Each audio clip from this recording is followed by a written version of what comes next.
ما شاء الله لا حول ولا قوة إلا بالله العلي العظيم. حسبنا الله ونعم الوكيل، نعم المولى ونعم النصير. أعوذ بالله من الشيطان اللعين الرجيم. بسم الله الرحمن الرحيم. رب اشرح لي صدري ويسر لي أمري واحلل عقدة من لساني يفقهوا قولي. الحمد لله الذي لا يبلغ مدحته القائلون ولا يحصي نعماءه العادون ولا يؤدي حقه المجتهدون. فطر الخلائق بقدرته ونشر الرياح برحمته وودد بالصخور ميدان أرضه. ثم الصلاة والسلام والتحية والإكرام على الرسول الأمي القرشي الهاشمي الأبطهي مولانا ومولى الثقلين جد الحسن والحسين أبي القاسم محمد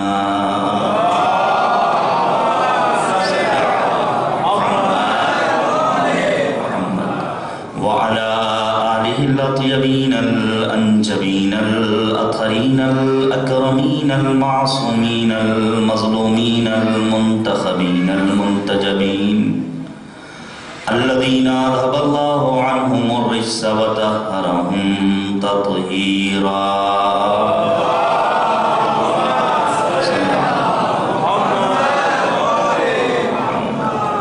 واللعنة الدائمة الباقية على أعدائهم أجمعين من الآن إلى قيام يوم الدين.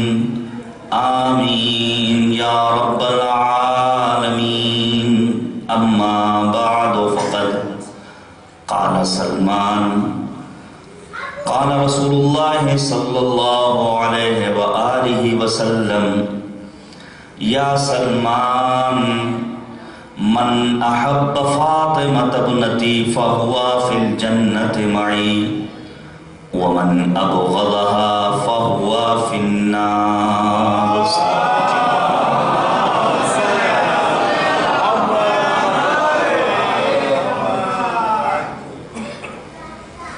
عزیزان گرامی، ایک خبر غم ہے. سرزمین ہندوستان کی ایک بڑی علمی شخصیت مرحوم سید العلماء آیت اللہ علی نقی نقن صاحب کے بھائی آیت اللہ کاظم نقوی صاحب کا علی گڑھ میں انتقال ہوا ہے. ظاہراً کل انتقال ہوا ہے. تدفین میں سمجھتا ہوں شاید یہ ہو چکی ہو، یہ چند ہی منٹ میں ہونے والی ہے. رب کریم کی بارگاہ میں مرحوم کی مغفرت کی دعا کرتے ہیں. شاگرد تھے آیت اللہ العظمیٰ خوئی علی اللہ مقامہ کے نجف اشرف میں درس خارج دیا کرتے تھے. بڑی علمی شخصیت تھی. رب کریم جوار باقر العلوم میں جگہ عنایت فرمائے. گزارش گزار ہیں کہ 1 مرتبہ سورہ حمد اور 3 مرتبہ سورہ اخلاص کی تلاوت فرما کر مولانا نقوی صاحب مرحوم کے بھائی مرحوم آیت اللہ کاظم نقوی اور اپنے تمام مرحومین اموات کی ارواح کے لیے تلاوت فرما دیجیے.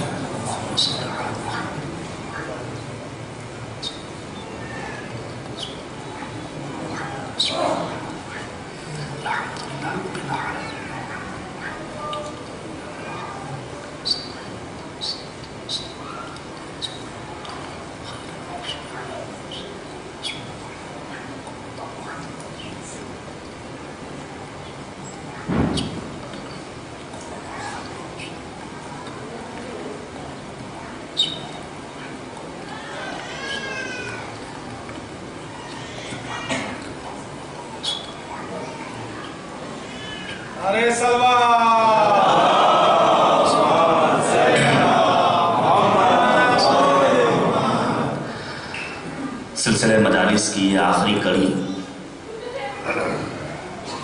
جب پوری دنیا سوگ میں ڈوبی ہوئی تھی، شہزادی کونین کی المناک شہادت کا غم منایا جا رہا تھا، پرسہ پیش کیا جا رہا تھا فرزند زہرا حضرت حجت کی خدمت میں، ہم بھی اس بحر زخار میں قطرے بے بہا بن کر پہنچے، اس امید و آرزو کے ساتھ کہ ہماری عبادت مالک کی بارگاہ میں قبول و منظور ہوگی اور معارف اہل بیت تعلیمات قرآن کو ہم سنیں گے اور سننے کے ساتھ ساتھ اس پر عمل کرنے کی انشاءاللہ کوشش کریں گے۔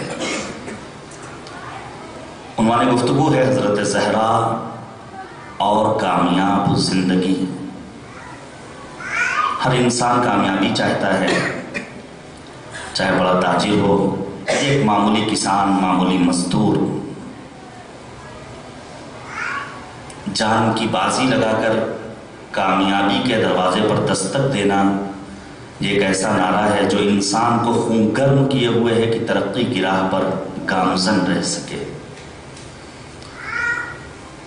یقیناً اسلام ایک مکمل ضابطۂ حیات کا نام ہے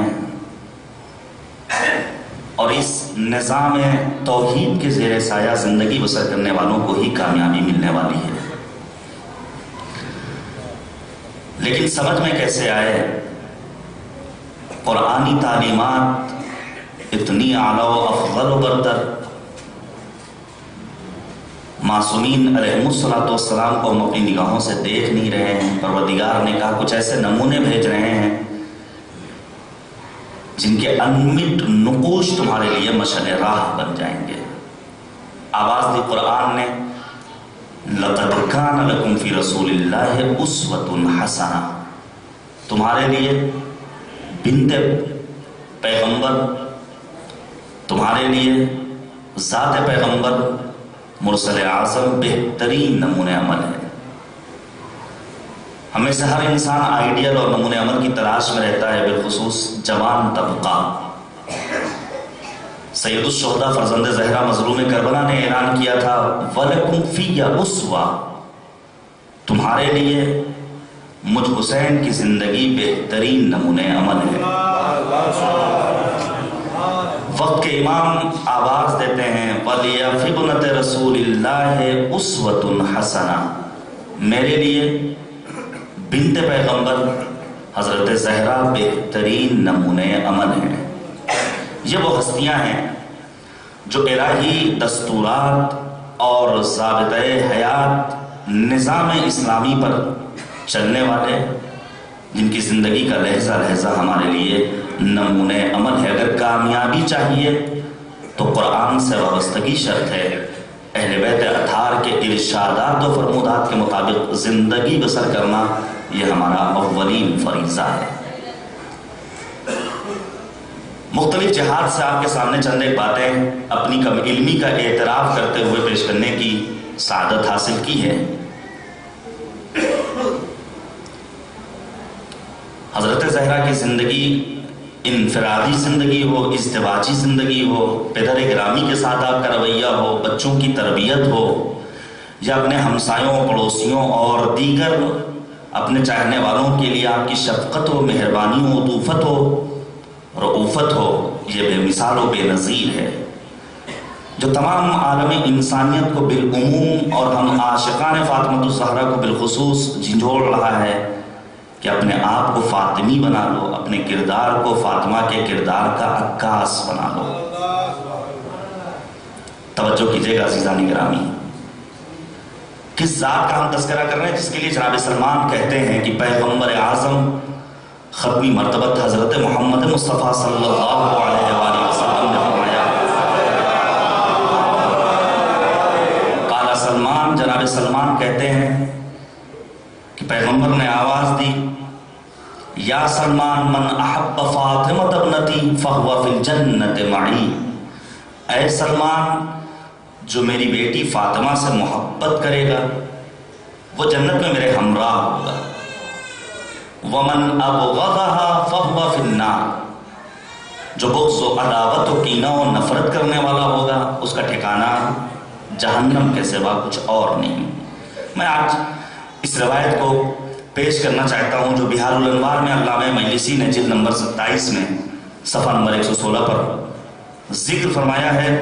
اس کے بعد پیغمبر فرماتے ہیں یا سلمان، توجہ کیجئے گا، جناب زہرائے مرضیہ کے 9 نام ہیں۔ ابن سبیان کہتے ہیں صادق آل محمد حضرت امام جعفر صادق علیہ السلام نے امام صادق نے فرمایا بنت پیغمبر کے 9 نام ہیں، فاطمہ، زہرا، رازیہ، مرضیہ، مبارکہ، حانیہ، زکیہ۔ اور اس کے بعد ابن زبیان سے سوال کرتے ہیں مولا امام صادق، جانتے ہو میری جدہ فاطمہ کو فاطمہ کیوں کہا جاتا ہے؟ وجہ بتائیے خود امام جعفر صادق نے۔ حقیقت حال یہ ہے اگر معصومین علیہم السلام عظمت سیدہ بیان نہ کرتے تو نہ کسی شاعر کا مرغ تخیل پرواز کر سکتا تھا عظمت فاطمی کو در کرنے کے لیے، نہ کسی دانشور کی فکر پہنچ سکتی تھی بی بی شہزادی کونین حضرت زہرا کی عظمت و منزلت کے ادراک کی خاطر۔ جب تک لسان وحی جنبش نہ کرے سیدہ فاطمہ کی عظمتوں کو ہم اور آپ تک نہیں کر سکتے ہیں۔ پیغمبر نے فرمایا یا سلمان حب فاطمہ ینفع فی 100 موطن، جانے قربان جائیں بنت پیغمبر پر ماں باپ اولاد فدا ہو جائیں۔ مجدہ سنایا ہے پیغمبر نے ہم عاشقوں کو، ہم شیعوں کو، ہم محبوں کو۔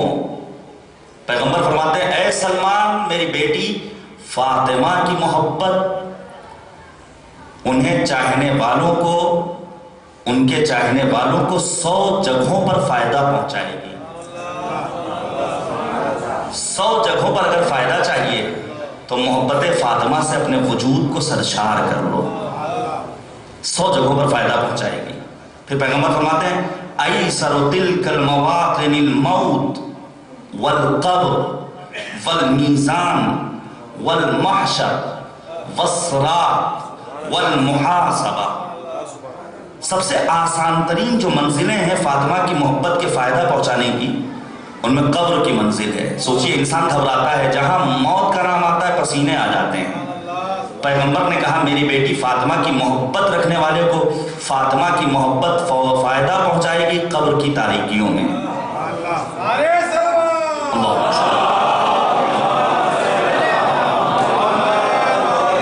عزیزان گرامی، لیکن اسی جگہ میں مقام تبلیغ میں ایک جملہ عرض کرنا چاہتا ہوں۔ فاطمہ کی محبت قبر میں کب فائدہ پہنچائے گی؟ جب شایان شان فاطمہ ہم اپنی قبر کو آمادہ کر دیں۔ ہم لاکھ کہتے رہے اللہم عجل لولیک الفرج، پڑھتے رہیے دعا اللہم کل لولیک الحجت ابن الحسن، پڑھتے رہیے الہی عظم البلا، 40 صبح نہیں 400 صبح پڑھتے رہیے دعائے عہد۔ لیکن اگر ایک منتظر اپنے آپ کو متحرک نہ بنائے، امام کا ظہور ہونے والا نہیں ہے۔ انتظار یعنی عقیدے کی پاسبانی، انتظار یعنی فکر کی بلندی، انتظار یعنی منزل عمل میں دوڑنا، انتظار ہم سے تحرک چاہتا ہے۔ اسی طرح فاطمۃ الزہرا کی محبت ہمیں قبر میں فائدہ پہنچائے گی، لیکن شرط اولی یہ ہے کہ اپنے کردار و عمل سے اپنی قبر کو نورانی بنا لو۔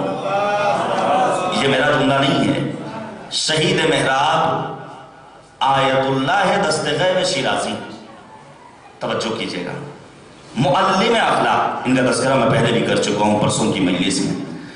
شہید محراب بڑا قیمتی جملہ خطاب کر کے کہتے ہیں تم یہ چاہتے ہو کہ تمہاری قبر میں فاطمہ آئیں، تمہاری قبر میں علی مرتضیٰ آئیں، تمہاری قبر میں حسن و حسین اور دیگر معصومین آئیں، جبکہ تم نے گناہوں کے ذریعے اپنی قبر کو گودال جہنم بنا رکھا ہے۔ میزبان کے اوپر فرض ہے کہ وہ اپنے گھر کو مہمان کے شایان شان آمادہ کرے۔ میزبان کے لیے شرط ہے کہ وہ اپنے گھر کو مہمان کے شایان شان آمادہ کرے۔ اگر تم یہ چاہتے ہو کہ تمہاری قبر میں سیدہ آئیں، امیر المؤمنین آئیں، معصومین مدد کرنے کے لیے آئیں، تو ایمان اور عمل کی جلتی ہوئی شمع لے کر جاؤ تاکہ ان کے نورانی وجود کے لیے وہ جگہ راستہ ہو سکے۔ آسان ترین منزل جہاں فاطمہ کی ہمیں اور آپ کو محبت پہنچانے والی ہے وہ کون سی ہے؟ قبر میں بیوی کی محبت فائدہ پہنچائے گی، میزان کے موقع پر فائدہ پہنچائے گی، محشر میں سیدہ کی محبت فائدہ پہنچائے گی۔ کون کہہ رہے؟ پیغمبر۔ صراط، گلے صراط پر زہرائے مرضیہ کی محبت فائدہ پہنچائے گی۔ جب حساب و کتاب ہو رہا ہوگا حضرت زہرا کی محبت فائدہ پہنچائے گی۔ پھر روایت کہتی ہے فمن رضیت عنہ ابنت فاطمہ رضیت عنہ، جو میری بیٹی فاطمہ سے راضی اس سے میں راضی۔ اب رضی اللہ کہنے کا معیار اس حدیث سے ہم کو اور آپ کو نکالنا ہے۔ پیغمبر نے صراحت کے ساتھ اعلان کر دیا معیار میرا کہ مرضی یہ ہے کہ فاطمہ میری بیٹی اس سے راضی ہو۔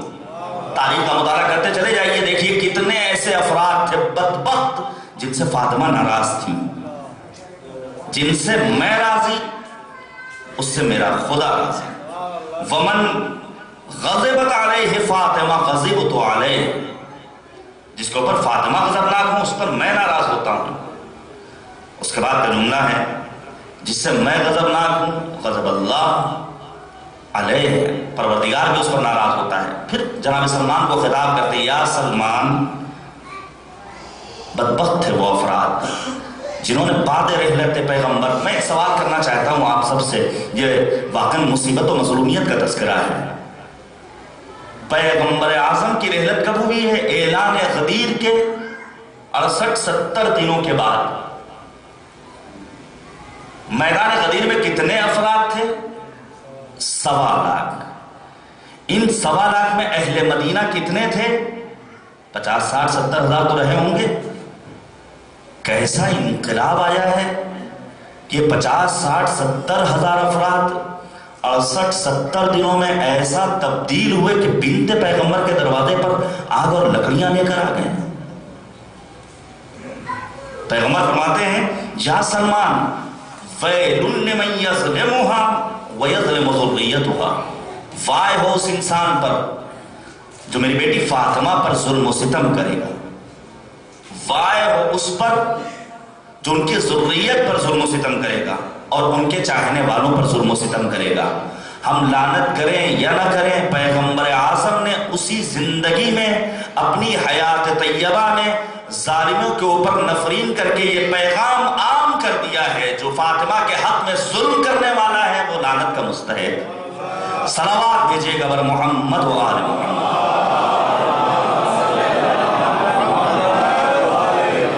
عزیزان گرامی، ہمیں اور آپ کو حضرت زہرا سلام اللہ علیہ کی زندگی سے نقوش لینے ہیں، اور ایسے نقوش جس کے ذریعے ہماری زندگی اور آخرت کامیاب و کامران ہو سکتی ہے۔ میں آج پھر قرآن کے سلسلے میں ایک مختصر سی بات اشارہ کر کے اپنی بات آگے بڑھانا چاہتا ہوں۔ فاطمہ نے فرمایا تھا محبت یعنی محبوب کی باتوں کو مانا جائے۔ ہم محب، حضرت زہرا ہماری محبوب ہستی کا نام ہے، تو اب ان کے فرمودات پر عمل کرنا یہ ہماری ڈیوٹی اور ذمہ داری ہے۔ فاطمہ نے کیا فرمایا تھا؟ حب الی من دنیاکم ثلاث، پہلی چیز جو محبوب تھی وہ تلاوت و کتاب اللہ۔ میں نے کہا تھا اگر قرآن پڑھنا نہیں آتا تو انسان قرآن دیکھ تو سکتا ہے، سن تو سکتا ہے، یہ تمام مراحل۔ اس کے آگے کی بات میں آپ کے سامنے بیان کرنا چاہ رہا ہوں تاکہ منزل اور آسان ہو جائے اور انسان بالخصوص ہمارا جوان طبقہ قرآن سے اپنے آپ کو مانوس کر سکے۔ آپ بتائیے دنیا میں جو اتنی علم کی راہیں ہموار ہو رہی ہیں اور اتنی علم کی منزلوں میں ترقیاں ہو رہی ہیں، کیا ساری کی ساری علمی کاوشیں اسی ہندوستان میں انجام پاتی ہیں؟ توجہ کیجئے گا میرے عزیزو، ایک اہم پیغام۔ پوری دنیا میں علم ترقی کر رہا ہے، کیا ساری کی ساری علمی کاوشیں تحقیقیں اسی ہندوستان میں انجام پا رہی ہیں، اسی شہر بھوپال میں؟ نہیں، پتہ چلا یورپ کے کسی ایک گوشے میں کسی ایک دانشور نے کوئی علمی کاوش پیش کی، پوری دنیا کا عقل مند انسان اس سے استفادہ کرنے کے لیے اس کے ترجمے سے فائدہ اٹھاتا ہے۔ کاش میں اپنی بات کہہ لے جاؤں اور میری بات آپ کے ذہنوں میں اتر جائے۔ انسان اگر علمی کاوش سے فائدہ اٹھانا چاہتا ہے تو ترجموں پہ غور و فکر کیا کرتا ہے، ان علماء کا جو ہم اور آپ ذکر کرتے ہیں یہ صرف اسی لیے نہیں ہے کہ تذکرہ سنیں اور ختم. فارسی زبان سے زیادہ ترجمے قرآن کریم کے اردو زبان میں پائے جاتے ہیں. معبود نے آواز دی انا انزلناہ قرآنا عربیا، ہم نے قرآن کو عربی زبان میں نازل کیا ہے. عربی پڑھنی نہیں آتی، ترجمہ تو پڑھنے آتا ہے. ترجمہ قرآن پڑھتے جائیے، اپنے دلوں کو نورانی بناتے چلے جائیے. صاحبان ایمان کے اوصاف بیان کرتے ہوئے مالک نے آواز دی انما المؤمنون الذین اذا ذکر اللہ وجلت قلوبهم وَإِذَا تُلِيَتْ عَلَيْهِمْ آيَاتُهُ زَادَتْهُمْ إِيمَانًا وَعَلَى رَبِّهِمْ يَتَوَكَّلُونَ. صاحبان ایمان کو پہچاننا ہو تو اس سے سمجھ لو، جب ان کے سامنے ذکر الہی ہوتا ہے تو ان کے دلوں میں نور متجلی ہوتا ہے. جب قرآن کی آیتوں کی تلاوت ہوتی ہے تو ان کے ایمان میں اضافہ ہوتا ہے. صاحبان ایمان اپنے خدا پر بھروسہ کرنے والے ہوتے ہیں. اگر دلوں کو نورانیت دینی ہے، منزل ایمان میں اپنے آپ کو مرحلہ تکمیل تک پہنچانا ہے تو خود کو قرآن سے مانوس کرنا ہوگا. سب سے پہلے فارسی زبان میں ترجمہ کیا ہے جناب سلمان فارسی نے، جن کا تذکرہ آپ سن رہے ہیں اور سنتے رہتے ہیں، پیغمبر کی اجازت سے. یہ بھی وسوسہ ہے قرآن نہیں پڑھتے ترجمہ بھی نہیں پڑھیں گے. نہیں بھائی، عقل انسانی کا تقاضا ہے کہ انسان ترجمے سے استفادہ کرے. جناب سلمان نے سب سے پہلے پیغمبر کی اجازت سے بسم اللہ الرحمن الرحیم کا فارسی زبان میں ترجمہ کیا یا سورہ حمد کا. آج کی تاریخ میں 140 ترجمے موجود ہیں قرآن کریم کے فارسی زبان میں. ہمارے اردو زبان میں 300 ترجمے. پارے کے اعتبار سے دیکھا جائے تو ہمارے علماء نے 470 ترجمے کیے ہیں. اس کا مطلب علماء تو اپنا کام کر رہے ہیں. مولانا شہباز حسین صاحب اللہ امروہوی خدا سلامت رکھے بڑا علمی کام کر رہے ہیں. انہوں نے ایک کتاب لکھی ہے تقریباً 600 صفحات پر مشتمل ان علماء کے بارے میں جنہوں نے قرآن کی خدمت انجام دی ہے.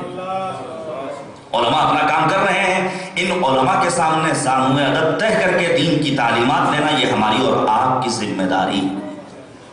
مراٹھی زبان میں ترجمہ ہے، تیلگو زبان میں ترجمہ ہے، چینی زبان میں ترجمہ ہے، ہندی زبان میں ترجمہ ہے، اور آگے بڑھ کر کہوں آپ کے اس ملک کی مشہور و معروف زبان سنسکرت زبان میں قرآن کا ترجمہ موجود ہے. پروردگار نے راستے ہموار کر دیے کہ انسان مالک کی بارگاہ میں پہنچے تو شکوہ نہ کر سکے. کریم پروردگار مجھے عربی پڑھنی نہیں آتی تھی. عربی نہیں پڑھ سکتے ہو اردو سے استفادہ کرو. اردو نہیں پڑھ سکتے ہو ہندی سے استفادہ کرو. ہندی نہیں پڑھ سکتے ہو انگلش سے استفادہ کرو. خود کو قرآنی بنا لو. مالک وہاں سے عطا کرنے والا ہے جہاں تک تمہارا تصور بھی نہیں پہنچ سکتا ہے. صلوات دیجیے گا محمد و آل.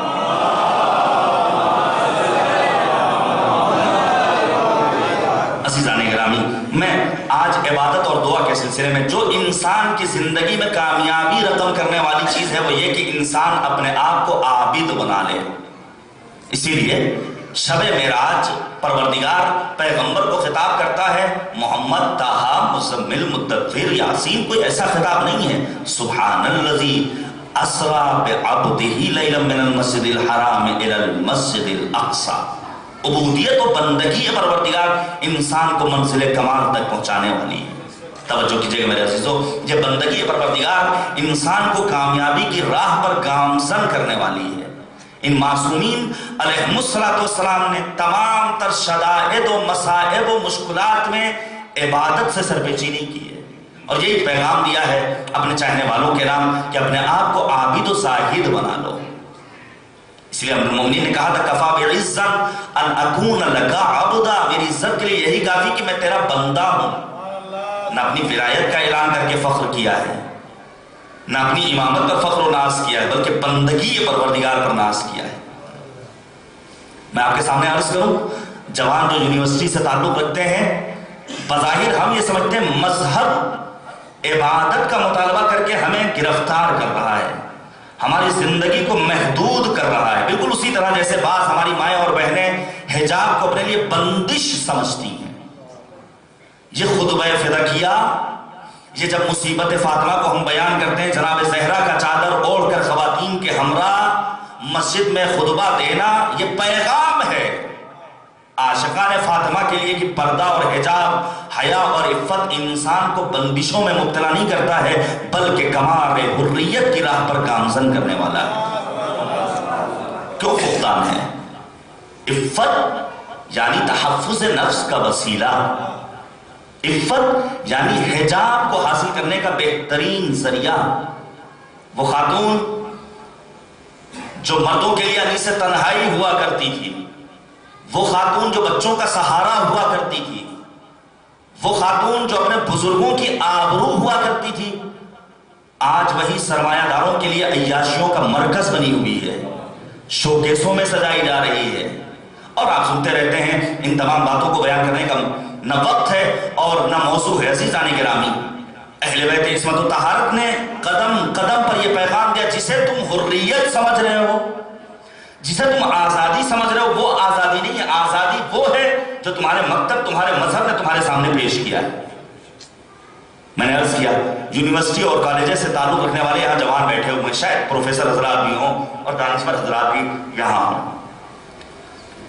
آپ ہیکل کا نظریہ پڑھیے، ہیکل نے کیا کہا؟ آزادی یعنی انسان جس چیز کا خواہاں ہے، مشتاق ہے، وہ اسے مل جائے۔ عجیب بات کہی ہے۔ آزادی یعنی انسان جو چاہتا ہے وہ اسے مل جائے، یہی اس کی آزادی۔ اور یہاں تک کہ بعض ترقی یافتہ ممالک میں قانون پاس ہوا کہ اگر کوئی انسان یہ چاہتا ہے کہ خودکشی کرے، توجہ کیجیے گا، کوئی انسان یہ چاہتا ہے خودکشی کرے، تو قانون پاس ہوا ہے پارلیمنٹ میں کہ ہاں انسان کو اجازت ہے زندگی سے تنگ آنے کے بعد اس کی حریت ہو۔ آزادی کا تقاضا یہ ہے کہ وہ اپنے آپ کو بلند ترین عمارت سے دھڑام سے گرا دے، خودکشی کر لے۔ کیا ہمارا مذہب ایسی آزادی دیتا ہے؟ اگر انسان مکتب اہل بیت کا پیرو ہوگا تو شاگرد امام راحل شہید مرتضی مطہری بن کر نگاہوں کے سامنے آئے گا اور ہیکل کے نظریے کو باطل کرے گا۔ جسے تم آزادی سمجھ رہے ہو وہ آزادی نہیں ہے، بلکہ اگر کسی کی حریت و آزادی کو دیکھنا ہے تو ملا یہ ہے اس کے اندر بندگی پروردگار کتنی۔ کمال حریت کمال بندگی میں پنہا اور پوشیدہ ہے۔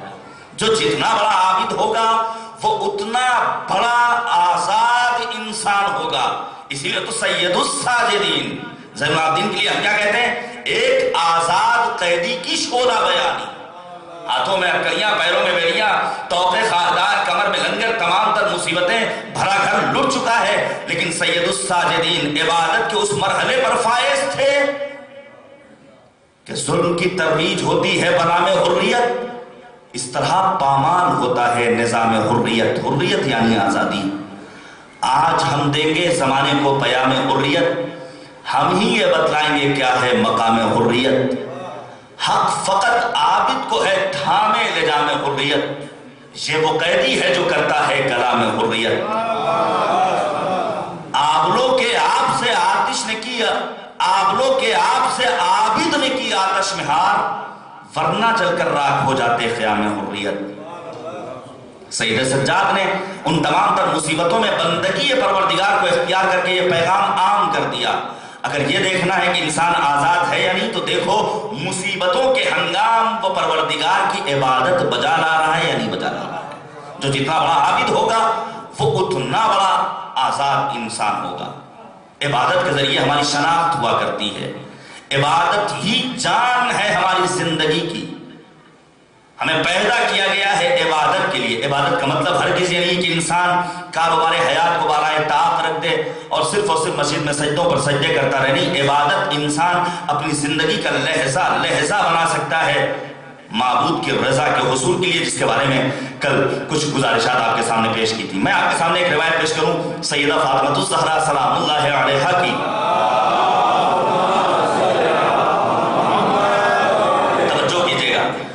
بی بی فاطمہ الزہرا کیا فرماتی؟ من اسعد الی اللہ خالص عبادتہ احبط اللہ الیہ عز وجل افضل مصلحتہ۔ عبادت بھی کیسی عبادت؟ خلوص نیت کے ساتھ مالک کی بارگاہ میں وہی عمل قابل قبول ہے جو نیت کے اخلاص کے ہمراہ مالک کی بارگاہ میں پیش کی جائے۔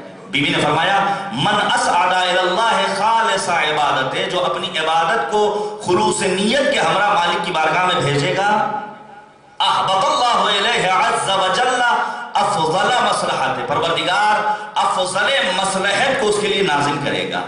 اگر مالک کی افضل مصلحت چاہیے تو خلوص نیت کے ساتھ عمل کو انجام، بڑی اہمیت ہے خلوص کی، بڑی اہمیت ہے خلوص کی۔ اسی لیے میں نے فتح گڑھ میں یہ اشارہ کیا تھا عمل صالح، اس کے بارے میں علامہ طباطبائی نے کہا کہ ہر اس عمل کو عمل صالح کہا جائے گا جس کے اندر ثواب دلانے کی صلاحیت ہو، جس کے اندر خدا سے قریب کرانے کی صلاحیت ہو، جو انسان کے عقیدے کو بلندی عطا کرنے والا ہو۔ یہ تین شرطیں کب آئیں گی؟ جب انسان خلوص نیت کے ساتھ کسی کام کو انجام دینے والا ہو۔ اور مالک تو ایسا کریم مالک ہے جو انسان تو دور کی بات، اگر ایک بے زبان جانور بھی مالک کی بارگاہ میں خلوص نیت کے ساتھ کسی عمل کو انجام دیتا ہے تو مالک اسے وہاں سے دیتا ہے جہاں تک ہم انسانوں کا تصور نہیں پہنچ سکتا۔ توجہ کیجئے گا، میں پیش کروں عالم اہل سنت علامہ تیمیری، کتاب الحیوان، واقعہ لکھا ہے فراق جنت میں جناب آدم جو روئے زمین پر آئے ہیں زار زار گریا کر رہے ہیں، گریا کر رہے ہیں، ایسا گریا کرتے تھے جناب آدم جس جگہ بیٹھتے تھے اگر کوئی گڈھا ہوتا تھا تو وہ آپ کے آنسوؤں سے پر ہو جاتا تھا۔ بکائین میں جو 5 افراد سر فہرست نام جناب آدم کا ہے، ہماری ماں فاطمہ الزہرا کا نام بھی بکائین سب سے زیادہ گریا کرنے والوں میں ہے، خود امام سجاد کا نام بکائین میں، بہت گریا کرتے تھے جناب آدم۔ کس لیے؟ فراق جنت میں، جنت کی یاد میں، جنت کے شوق میں۔ ایک ترک اولا کیا، مالک نے جنت سے نکال دیا، گریا کر رہے ہیں۔ توجہ کیجیے گا، خلوص نیت انسان کو کتنی بلندی دے سکتا ہے جب مالک جانوروں کو عطا کرنے والا ہے تو افضل موجودہ اشرف مخلوقات ہم انسانوں کو پروردگار کیا عطا نہیں کرے گا؟ جناب آدم گریا کر رہے ہیں، آنسوؤں پر آنسوؤں کا ایک سیلان ہے، ادھر سے ہرنوں کا ایک قافلہ گزر رہا ہے۔ ہرن کے سردار نے کہا کچھ دیکھ رہے ہو؟ ہاں، ایک بندے پروردگار مخلوق خدا گریا کر رہی ہے۔ کہا چلو اس کی مدد کی۔ ہم کیسے مدد کریں گے؟ کہا ہم بھی چل کر کے ان کا ساتھ دیتے ہیں، ان کے ساتھ گریا کرتے ہیں۔ ایک جملہ صاحبان ذوق کے سپرد کرنا چاہتا ہوں۔ آدم گریا کر رہے ہیں، ان بے زبان جانوروں نے یک زبان ہو کر کہا ہاں چلتے ہیں، اس مخلوق خدا کے گریے میں اس کے ساتھی اور شریک بن جاتے ہیں۔ میں ایک جملہ مولویوں سے اور مفتیوں سے کہنا چاہتا ہوں، اگر کسی قوم کو گریا کرتا ہوا دیکھو تو تیر طنز کے مت چلاؤ بلکہ غم میں شریک ہو جاؤ۔ طنز کے نشتر چلانے کی ضرورت نہیں بلکہ ان کے غم میں شریک ہو کر آنسو بہاؤ۔ یہ ان جانوروں کا پیغام ہے جو تم تک پہنچایا جا رہا ہے۔ صلوات بھیجیے گا محمد و آل محمد۔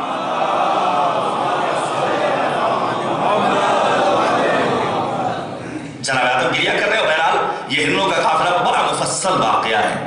ہرنوں کا قافلہ پہنچا، انہوں نے بھی رونا شروع کر دیا۔ توجہ کیجئے، خلوص نیت انسان کو کیا مقام و مرتبہ عطا کرنے والا۔ من اسعد الی اللہ خالص عبادتہ احبط اللہ تعالی الیہ افضل مصلحتہ۔ افضل مصلحت کو اگر چاہیے تو خلوص نیت کے ساتھ کام کو انجام دو۔ رونا شروع کیا ہرنوں نے بھی۔ جناب آدم کچھ دیر کے بعد وہاں سے اٹھتے اپنا راستہ طے کرتے ہیں، آسمان سے اللہ کا فرشتہ چلا۔ آج کسی کام کو اگر بطور نیکی انجام دیجیے گا یقیناً مالک کی جانب سے اس کی جزا ملنے والی ہے۔ وَلَنَجْزِيَنَّهُمْ بِأَحْسَنِ مَا كَانُوا يَعْمَلُونَ، سورہ نحل کی آیت کریمہ کا فقرہ۔ آدم نے اپنا راستہ طے کرنا شروع کیا، آسمان سے فرشتہ چلا۔ آدم، ان جانوروں نے تمہارا ساتھ دیا ہے، کیا تم ان کے ساتھ رحمت و رؤفت و مہربانی انہیں تم کچھ عطا نہیں کر سکتے ہو؟ آدم نے مالک کو خطاب کیا، کریم پروردگار ہمارے پاس ہے ہی کیا؟ توجہ کیجیے گا، میرے پاس ہے ہی کیا ان کو دینے کے لیے؟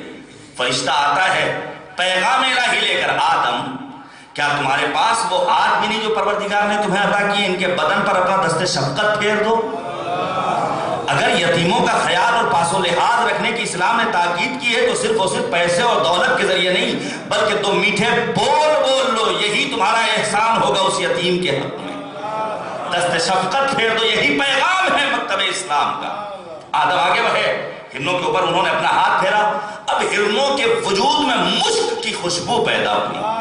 ہیں یہاں کاروبار کرنے والے عطر کے، پرفیوم کے، مشک کی خوشبو پیدا ہوئی، یہ مشک کی خوشبو لے کر کے ہرن آگے بڑھ رہے، ان کو بھی محسوس ہوا، ادھر سے دوسرا گروہ آ رہا ہے، جب انہیں خوشبو محسوس ہوئی انہوں نے سوال کیا یہ کہاں سے آ رہے ہو؟ یہ خوشبو محسوس ہو رہی، ہاں بھائی ہمیں بھی خوشبو محسوس ہو رہی ہے، ماجرا کیا ہے؟ کہا ایک مخلوق خدا یاد خدا میں گریا کر رہی تھی، ہم بھی شریک ہوئے، جب چلنے لگے انہوں نے اپنا ہاتھ رکھا، اس کے بعد سے خوشبو پیدا ہو گئی ہے۔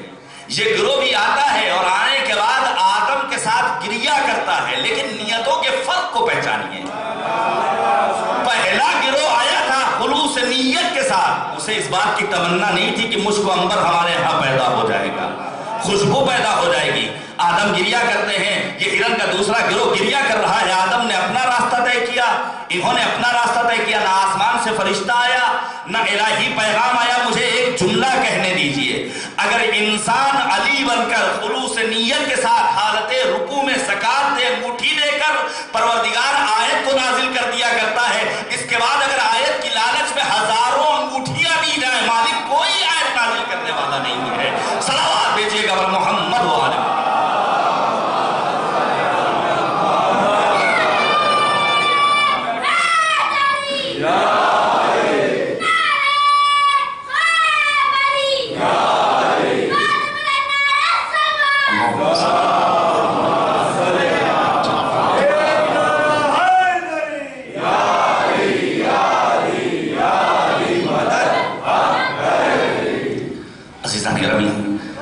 من اسعد الى اللہ خالص عبادت احبط اللہ عز وجل الیہ افضل مصلحت۔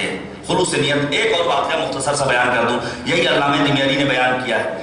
میں نے گزارش کی تھی جناب زہرا کی صفت، امیر المومنین نے کیا فرمایا؟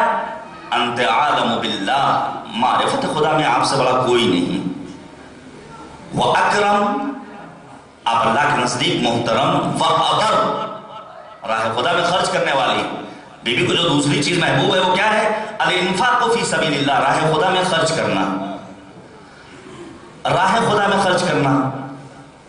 مطلب یہ نہیں کہ انسان اپنی سیلری پوری کی پوری لٹا دے، ہرگز مقصد یہ نہیں ہے۔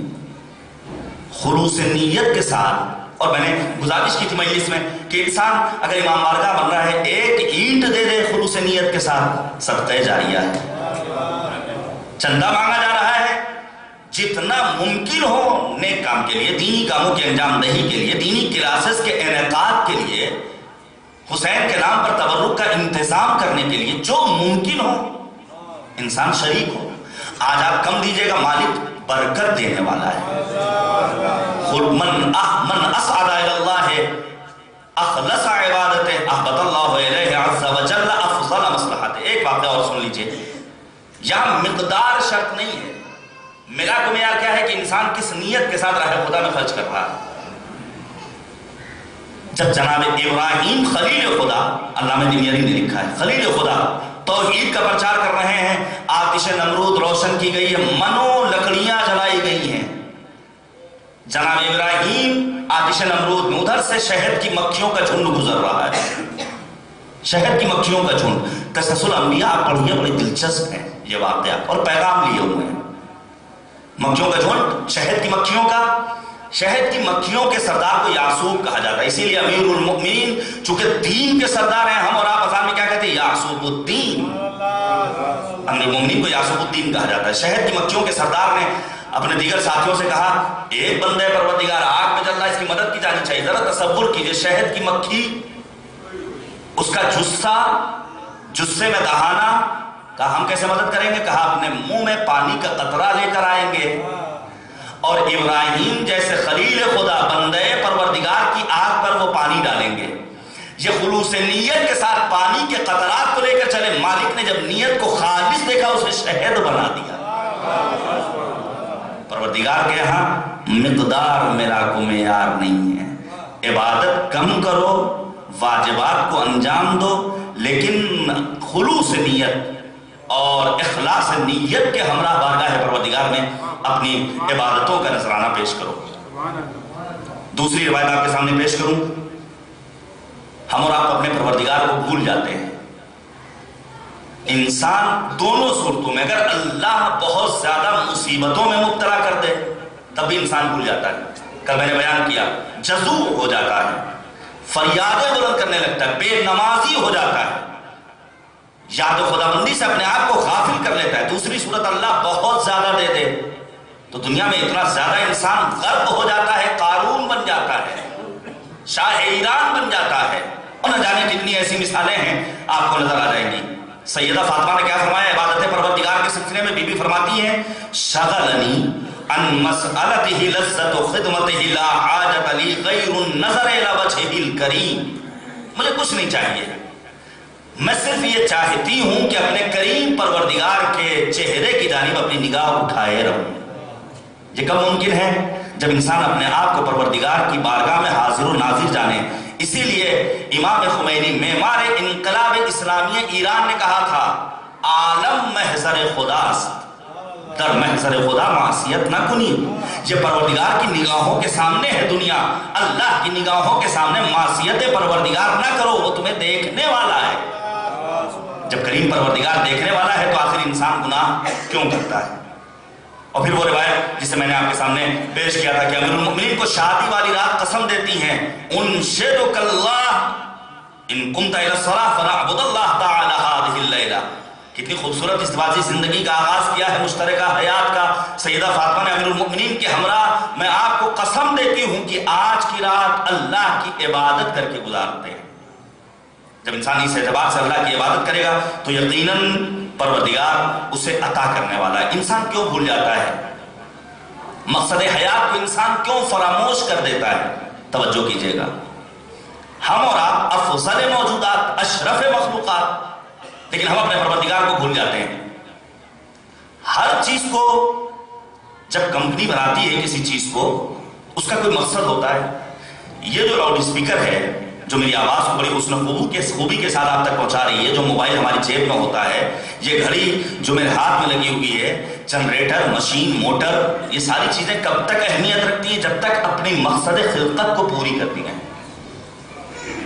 یہ مائک ممکن ہے 2000 روپے کا ہو، 5000 روپے کا ہو، گھڑی میرے ہاتھ میں 10,000 روپے کی ہو، موبائل 20,000 روپے کا ہو، جنریٹر 2 لاکھ روپے کا ہو، ایک گھر اگر رہنے کے قابل ممکن ہے قصر شاہی کہا جائے، اس کی کوئی قیمت ہی نہ لگا سکے آج کے دور میں۔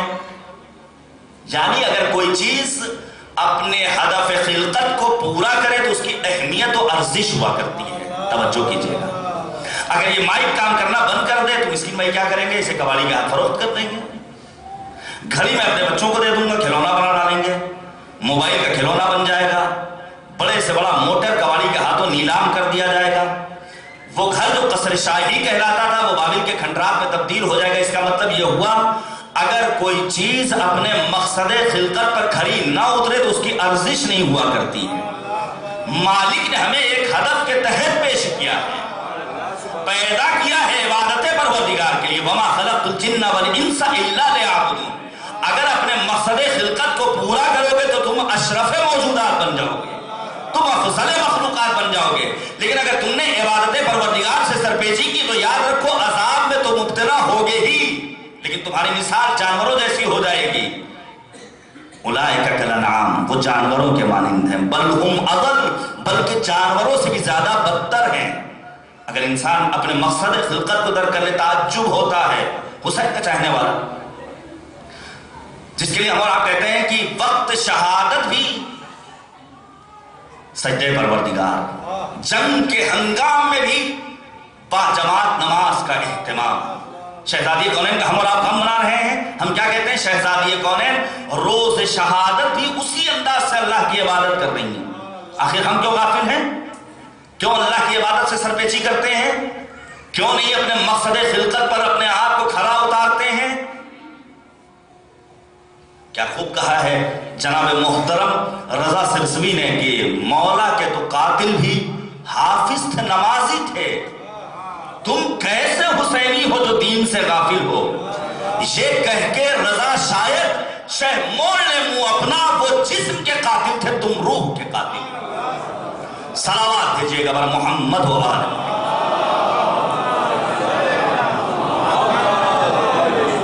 عزیزان عزیزان گرامی، ہمیں اپنے مالک کی عبادت کرنی ہے، اور پھر عبادت کے نتیجے میں پروردگار جب ہمیں باتقوا بنا دے گا تو یقیناً آثار تقوا ہمارے وجود میں منعکس ہوں گے، جس کے ذریعے ہم کائنات میں درخشاں ستاروں کے مانند نظر آئیں گے۔ کیوں سیدہ زہرا کو زہرا کیوں کہا جاتا ہے؟ کیوں کہا جاتا ہے زہرا؟ اسی عبادت کے نتیجے میں 3 الگ الگ وقتوں میں جناب زہرا جب محراب عبادت میں کھڑی ہوتی تھی تو نور ساطع ہوتا تھا، صبح کے ہنگام، ظہر کے وقت اور مغرب کے وقت۔ انسان اپنے آپ کو زہرا صفت بنا لے تو پروردگار اسے اس دنیا میں کامیابی عطا کرنے والا ہے۔ انسان باتقوا بن جائے عبادت کے ذریعے۔ یا ایھا الناس اعبدوا ربکم الذی خلقکم والذین من قبلکم لعلکم تتقون۔ عبادت کس لیے؟ تاکہ باتقوا بن جاؤ۔ تقوا کس لیے؟ 2-3 آپ سماعت فرما لیں۔ آثار تقوا، تقوا کا فائدہ کیا ہے؟ تقوا کا مطلب یہ بہت بھیانک چیز نہیں ہے۔ تقوا ان لا یفقدک حیث امرک ولا یراک حیث نہاک۔ تقوی کی ڈیفینیشن یہ ہے واجبات کو انجام دیا جائے، محرمات سے پرہیز کیا جائے۔ تقوی کی بھی مختلف قسمیں ہیں۔ تقوی کبھی بہت خاص ہوتا ہے۔ تقوی کبھی ایسا ہوتا ہے کہ انسان اپنے آپ کو مشتبہ چیزوں سے بچاتا ہے۔ مشتبہ چیز سے مراد کیا ہے؟ انسان کو نہیں معلوم یہ حلال ہے یا حرام، یہ جو کھانا ہم کھا رہے ہیں یہ جائز ہے کہ ناجائز۔ انسان احتیاطاً اس کھانے کو نہ کھائے۔ علماء و مراجع کی سوانح حیات پڑھی، ہمارے علماء جو لائق سر تعظیم و احترام وہ ہیں کہ جو مباحات کو بھی انجام نہیں دیتے ہیں۔ مکروہات اور محرمات تو بہت دور کی بات ہے، مباح کاموں کو بھی انجام نہیں۔ تب پروردگار انہیں یہ مقام و مرتبہ عطا کرتا ہے کہ وقت کا امام یہ آواز دیتا ہے یہ میری جانب سے تم پر حجت ہے اور میں ان پر الہی حجت ہوں۔ میں آپ کے سامنے ایک چھوٹا سا واقعہ پیش کروں۔ ہم چھوٹی چھوٹی چیزوں پر اگر ہمارا پیرا ہو جائے تو سماج ہمارا فاطمی سماج بن سکتا ہے۔ جب تک کوئی ایک طالب علم شیخ انصاری علیہ الرحمہ کی کتابوں کو نہ پڑھے عالم نہیں بن سکتا، عالم نہیں بن سکتا۔ اور اب جو ہمارے کیٹیگری ہو گئی ہے، اور ذاکر جو ممبر پر آتا ہے جو آپ کا مدرس اور معلم ہے، آپ کا ٹیچر ہے، اور آپ اس سے مسئلہ دریافت کیجئے تو وہ یہی کہتا ہے دیکھو بھیا قم سے آنے والے اس مسئلے کا جواب دیں گے، ہماری فیلڈ دوسری ہے، اسے ممبر پر آنے کا حق نہیں ہے، اسے ممبر پر آنے کا حق، کیونکہ امام باقر نے فرمایا تھا فَلْيَنْظُرِ الْإِنسَانُ إِلَىٰ مَنْ يَتَعَلَّمْ عِلْمًا۔ انسان دیکھے کہ تعلیم کس سے حاصل کر رہا ہے۔ اگر آپ کو کسی عالم کے علم کی شناخت پیدا کرنی ہے تو دیکھیے اس نے شیخ انصاری کی کتاب پڑھی ہے یا نہیں۔ شیخ انصاری کو یہ مقام و مرتبہ کیسے ملا کہ شیخ انصاری تنہا کیا اس دور میں عالم اور مجتہد اور بزرگ مرجع تھے؟ شیخ انصاری کی کتاب حوضوں میں پڑھائی جاتی ہے، ہمارے یہاں ہندوستان میں بھی مدارس میں پڑھائی جاتی ہے بعض۔ شیخ انصاری کا دوست ملتا ہے اور سوال کرتا ہے بھیا ہم اور تم ساتھ میں رہتے تھے، ایک کمرہ، ہاسٹل ایک، زندگی ایک، ساتھ میں مطالعہ اور مباحثہ، ہم بھی پڑھنے میں اچھے تھے، لیکن آخر وجہ کیا ہے تمہیں اللہ نے ایسا رتبہ دے دیا کہ تمہاری کتاب آج حوضوں میں پڑھائی جا رہی ہے۔ توجہ کیجیے گا، مشتبہ چیزوں سے پرہیز کرنا، مشتبہ چیزوں سے جس کے بارے میں انسان کو شک ہے۔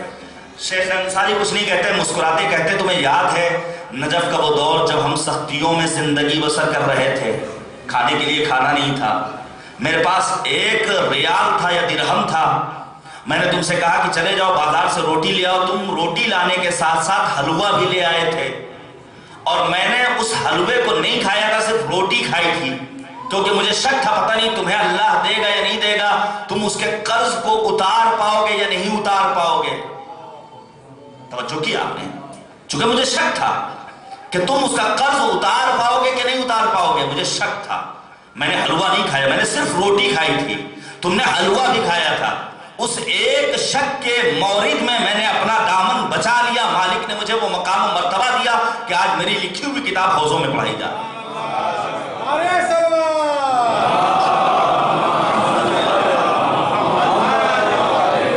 ہمارے گزشتہ تمام علماء اور مراجع جو اس دنیا میں نہیں، ان کی روح کی خوشنودی کے لیے، تمام علماء اور مراجع جو بقید حیات ہیں ان کی پورے عمر صحت و سلامتی کے لیے مل جل کر آخری فرد تک صلوات بھیجیے گا بر محمد و آل محمد۔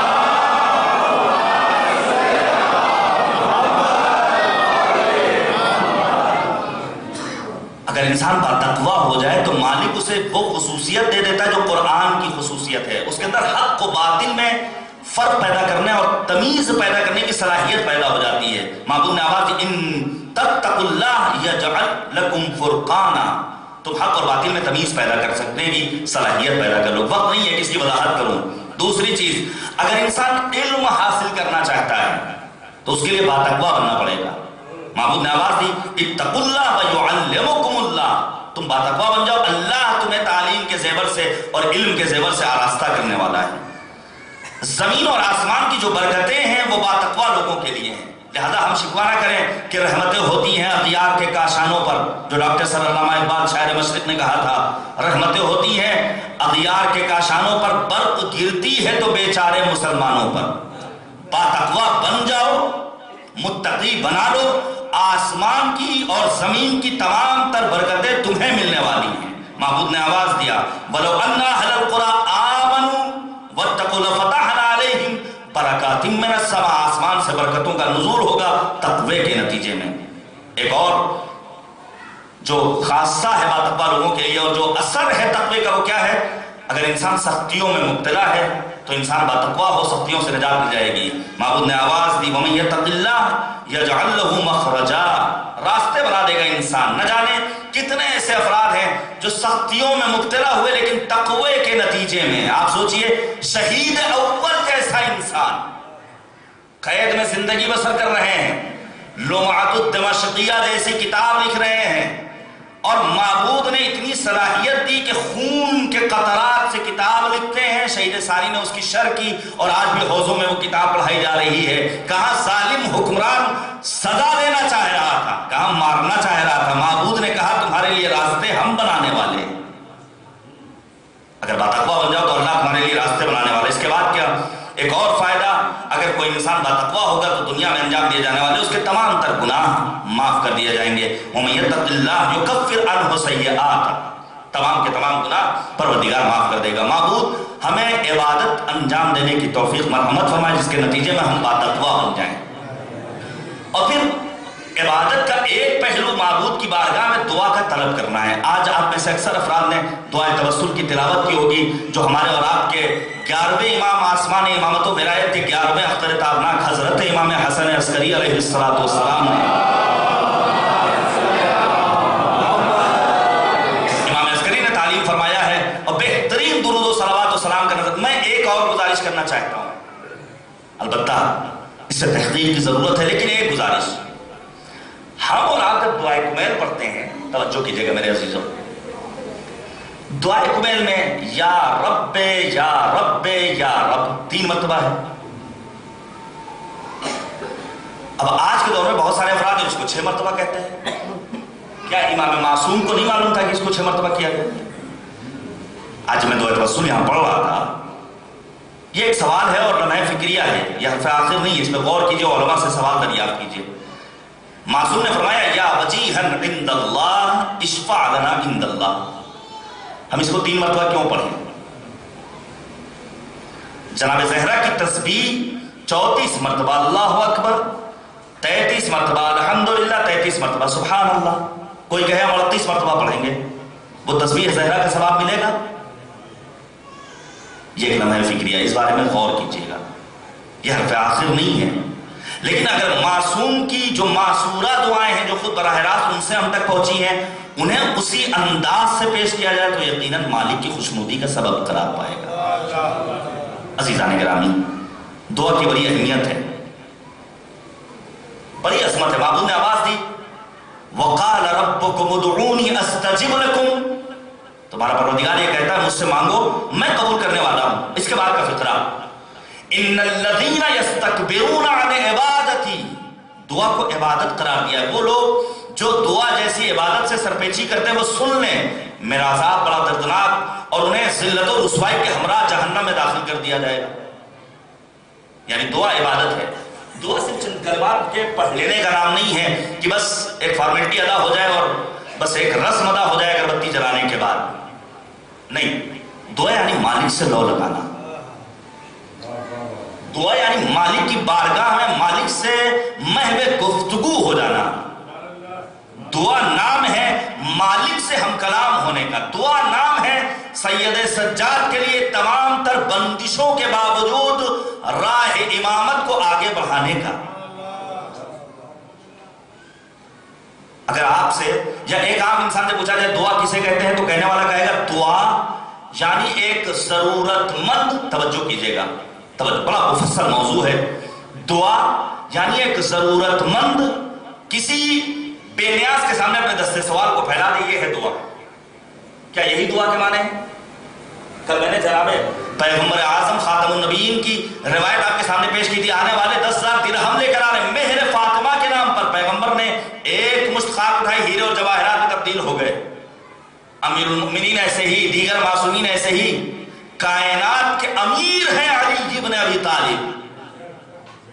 علی جیسے انسان کے لیے کیا ضرورت تھی کہ رات کی تاریکی میں دعا کرتے اور دعائے گمیل جیسی دعا تعلیم فرماتے اور آواز دیتے اللہم اغفر لی الذنوب التي تحبس الدعاء، اللہم اغفر لی الذنوب التي تقطع الرجاء، اللہم اغفر لی کل ذنب اذنبت وکل خطیۃ اخطأتها، اور زار زار گریا ہو ساری. علی کیوں گریا کر رہے ہیں؟ میں بھی اسی سوال میں مبتلا تھا. آواز امیر آئی، اے میرے چاہنے والے تو نے دعا کا مفہوم صحیح نہیں سمجھا. توجہ کیجئے گا، دعا کا مطلب یہ نہیں کہ ایک ضرورت مند کسی بے نیاز کے سامنے ہاتھ پھیلا دے. دعا یعنی انسان اپنی پستی کا اقرار کر لے، مالک کی عظمت کا اعتراف کر لے.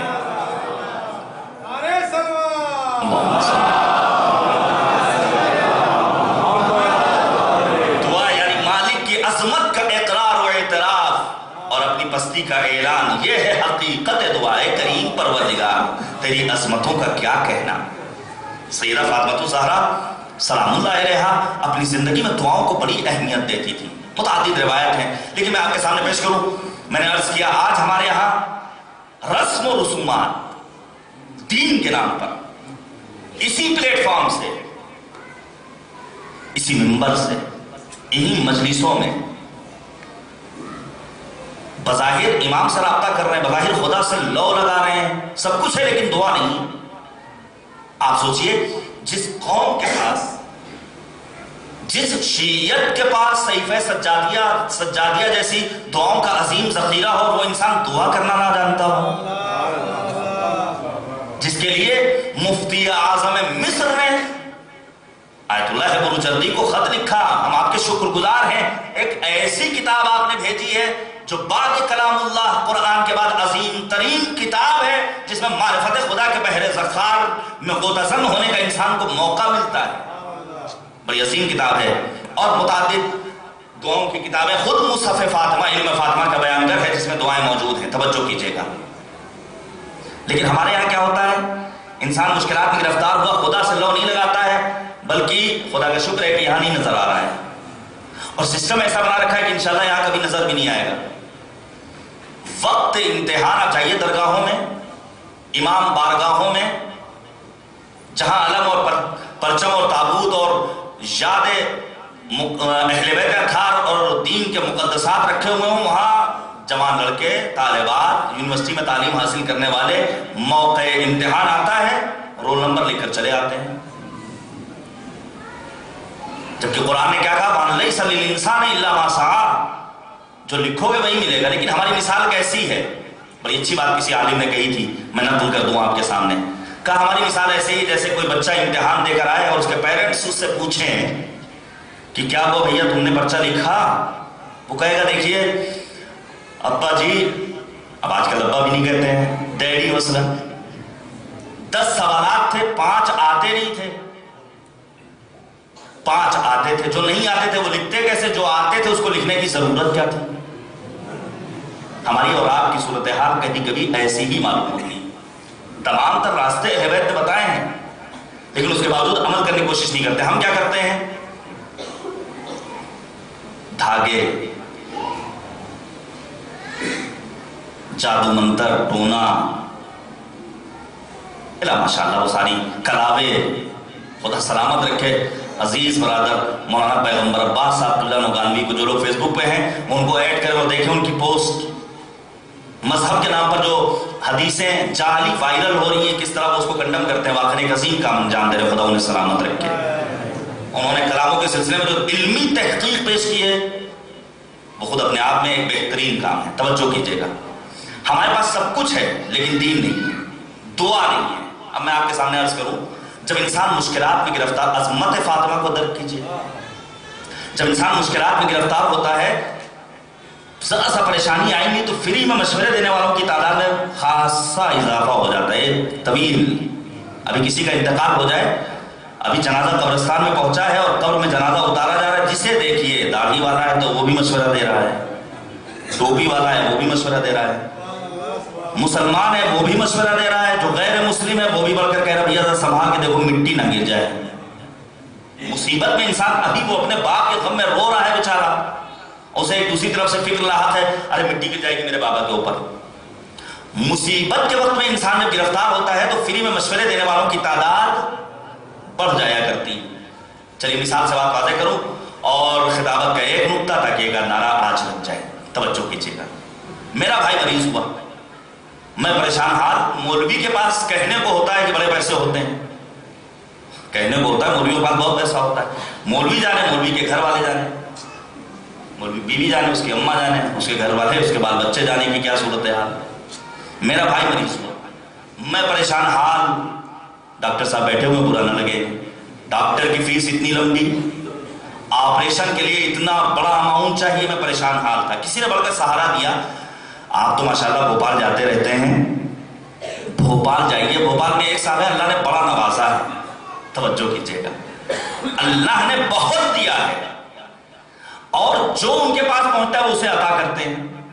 مندر کے نام پر دو دیتے ہیں, مسجد کے نام پر دو دیتے ہیں, امام بارگاہ کے نام پر دو دیتے ہیں, عید میلاد النبی کے نام پر دو دیتے ہیں, چیریٹی کے نام پر دو دیتے ہیں, یتیموں کے نام پر دو عطا کرتے ہیں, غریبوں کے لیے دو دیتے ہیں, جاڑے میں, گرمی میں, برسات میں, ہر ایک کو دیتے ہیں. یقیناً آپ کو بھی دیں گے. اب آپ انصاف سے بتائیے, ساتھ دیجیے گا ذرا دیر کے لیے, اگر بھوپال جیسے شہر میں, مدھیہ پردیش میں کوئی ایک ایسا فیاض ہو جو ہر کسی کو عطا کرنے والا ہو, توجہ کیجیے گا, جو ہر کسی کو عطا کرنے والا ہو, اپنا پرایا, مسلمان غیر مسلمان, مندر مسجد, چیریٹی, ہاسپٹل, تعلیمی ادارے, NGOs, ہر کسی کو دینے والا ہو. اگر ایسے فیاض کے گھر چوری ہو جائے تو سننے والا کیا کہے گا؟ جواب دیجئے, سننے والا کیا کہے گا؟ کتنا بےہودہ چور تھا, جا کر مانگ لیتا, مل جاتا. چوری کی کیا ضرورت تھی, جملہ رائے گا نہ جائے. اگر کوئی ایسا فیاض ہو جو ہر کسی کو عطا کرنے والا ہو, اس کے یہاں چوری ہو جائے تو سننے والا کہے گا کتنا بےہودہ چور تھا, کتنا کم عقل تھا, جا کر مانگ لیتا, مل جاتا. عظمت سیدہ پر لاکھوں سلام. جنہوں نے باغ فدق کو لوٹا تھا ان سے اتنا ہی کہنا چاہتا ہوں کہ یہ وہ در ہے جہاں زمین والے ہی نہیں بلکہ آسمان والے بھی سب بستہ کھڑے ہوئے نظر آتے تھے. جا کر مانگ لیتے, بیوی عطا کر دیتی. فقط یہ سوچ لیتے باغ زہرا چھیننے والے, جہاں ملتا ہو بے مانگے وہاں لوٹا نہیں جاتا. صلوات بھیجیے گا اور محمد و آل محمد.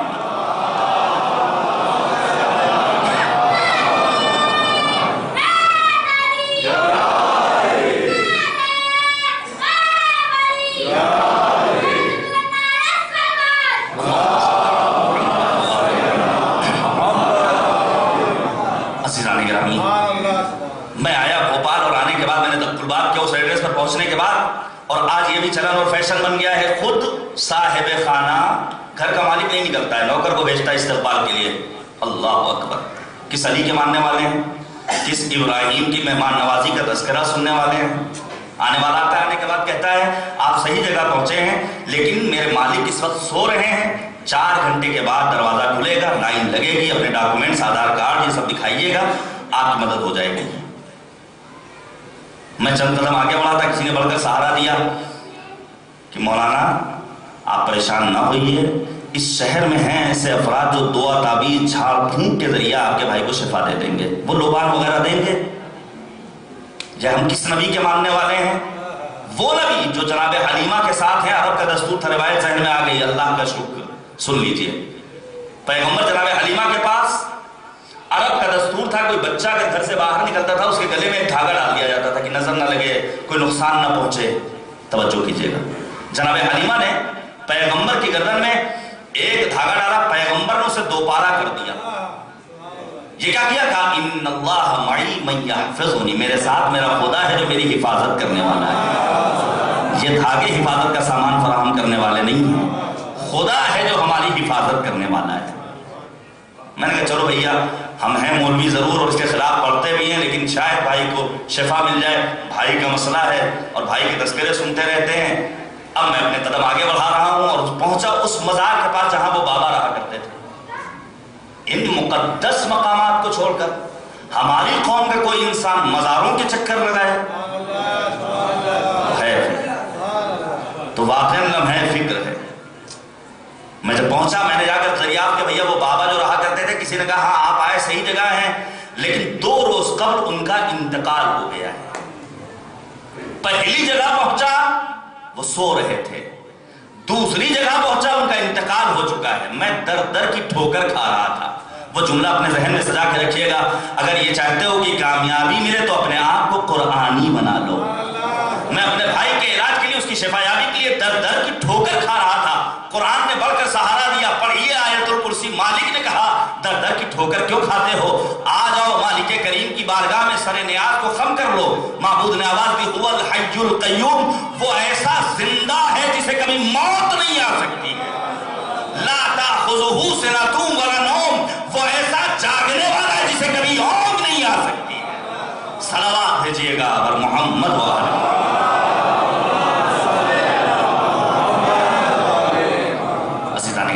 ہمیں مالک کی بارگاہ میں دعا کرنے کا طریقہ اور سلیقہ آ جائے تو مالک بہت نوازنے والا ہے، بہت نوازنے والا ہے.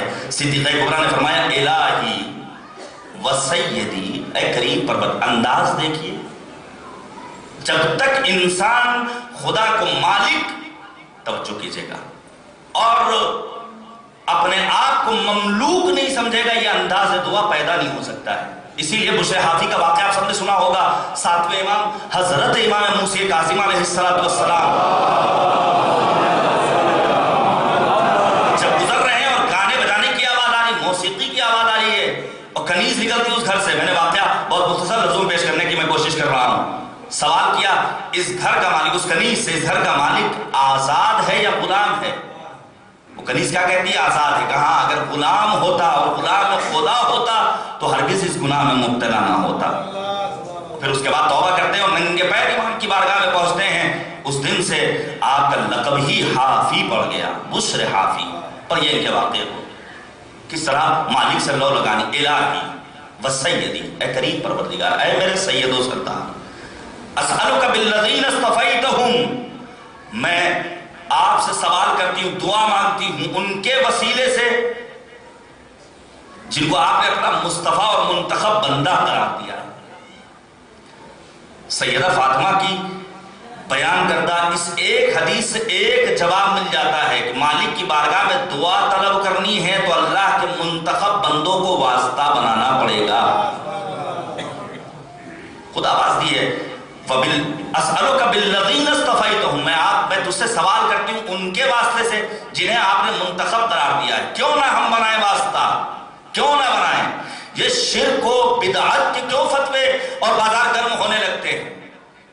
پیغمبر نے فرمایا اگر دعا قبول نہیں ہو رہی ہے تو جاؤ اپنے باپ کی قبر پر ہاتھ رکھو، دعا کرو، معبود اس قبر میں آرام کرنے والے میرے باپ کا واسطہ میری دعا کو قبول کر لے. خدا دعاؤں کو قبول کرنے والا. ایک جملہ کہنا چاہتا ہوں، اگر صلبی بات اتنا باعظمت ہو جائے کہ اس کے واسطے سے مالک کی بارگاہ میں دعا قبول ہو تو جو علی جس کے لیے پیغمبر نے کہا انا وعلی ابوا هذه الامہ، میں اور علی اس امت کے باپ ہیں، اگر ذریعہ ہے امیر المومنین کو تھام کر ہم مالک کی بارگاہ میں ان کا واسطہ دے کر دعا طلب کریں تو شرک و بدعت کیسے ہے؟ کہا دعا نہیں قبول ہو رہی ہے، جاؤ عالم کی قبر پر، بڑا مرتبہ ہے عالم کا، جاؤ، جانے کے بعد واسطہ دو. اے کریم پروردگار اس قبر میں آرام کرنے والے عالم کا میری دعا کو قبول کر لے. پروردگار دعاؤں کو سننے والا ہے.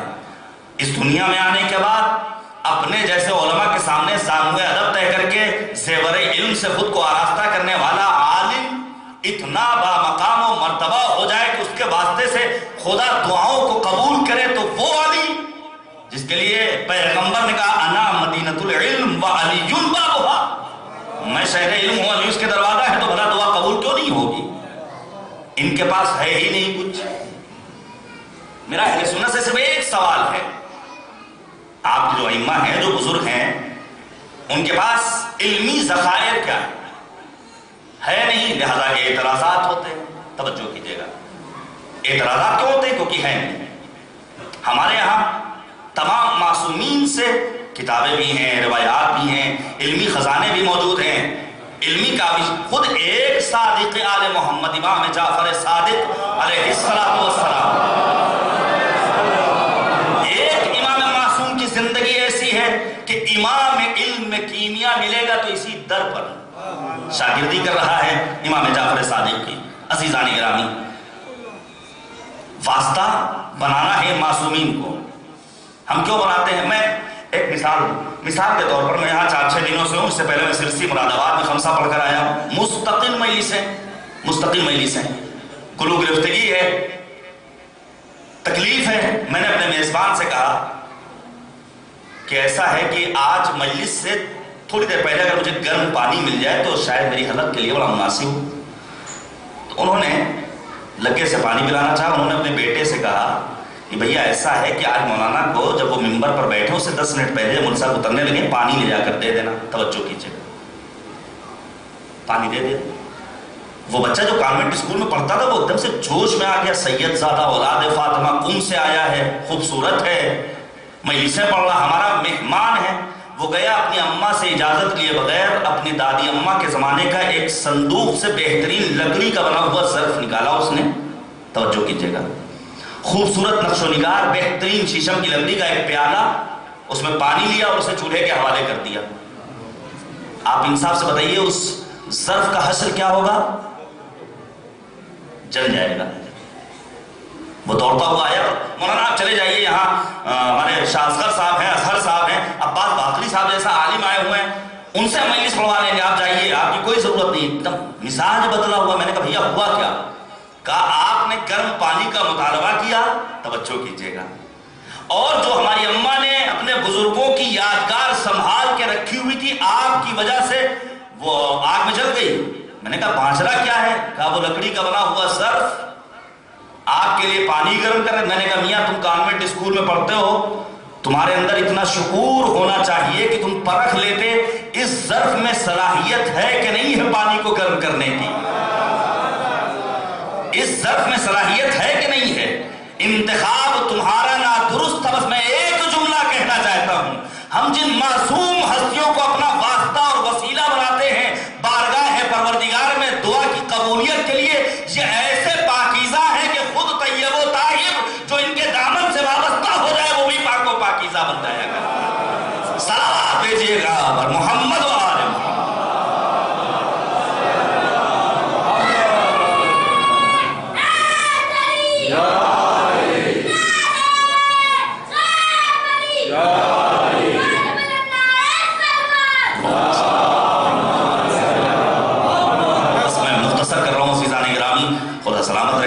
میں شکر گزار ہوں آپ سب کا، ایک ایک فرد کا، اپنے چھوٹے بھائیوں کا، اپنے ہم عمر بھائیوں کا، بزرگوں کا بالخصوص، جنہوں نے تحمل کے ساتھ یہ مجالس سنی ہیں۔ بیوی فرماتی ہیں وَبِبُكَاءِ وَلَدَيَّ فِي مُفَارِقَتِي۔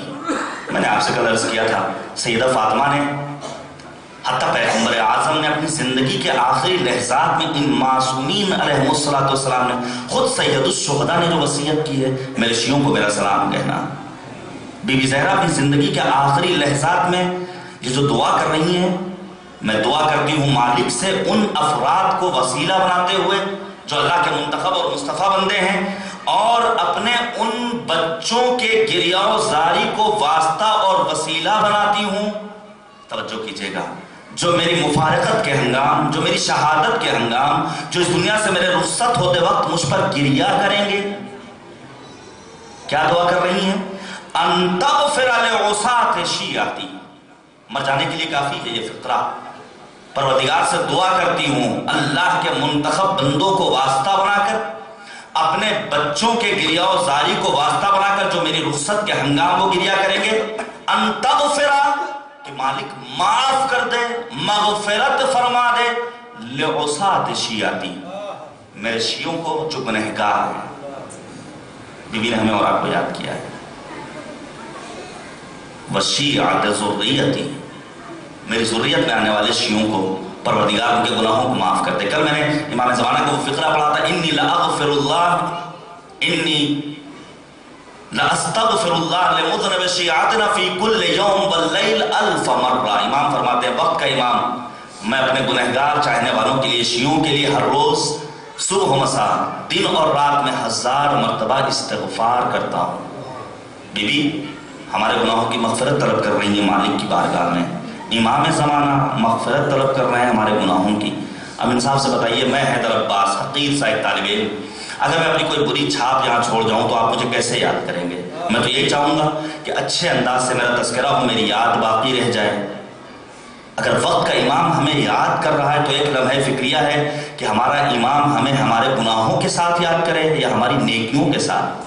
کوشش ہونی چاہیے بجائے اس کے کہ وقت کا امام ہمارے گناہوں کی مغفرت طلب کرے کریم پروردگار کی بارگاہ میں، بلکہ مالک کریم کی بارگاہ میں دعا کرے، معبود یہ ہمارا چاہنے والا، اس کے توفیقات خیر میں اضافہ فرما۔ یہ کب ممکن ہے؟ جب انسان خود کو عبادت و تقوی الہی کی منزلوں پر گامزن کر لے۔ میں نے بہت ساری روایات یہاں پر نوٹ کی تھی، میں ان سب سے گزر رہا ہوں۔ ایک روایت بہت اہم ہے، سن لیجیے۔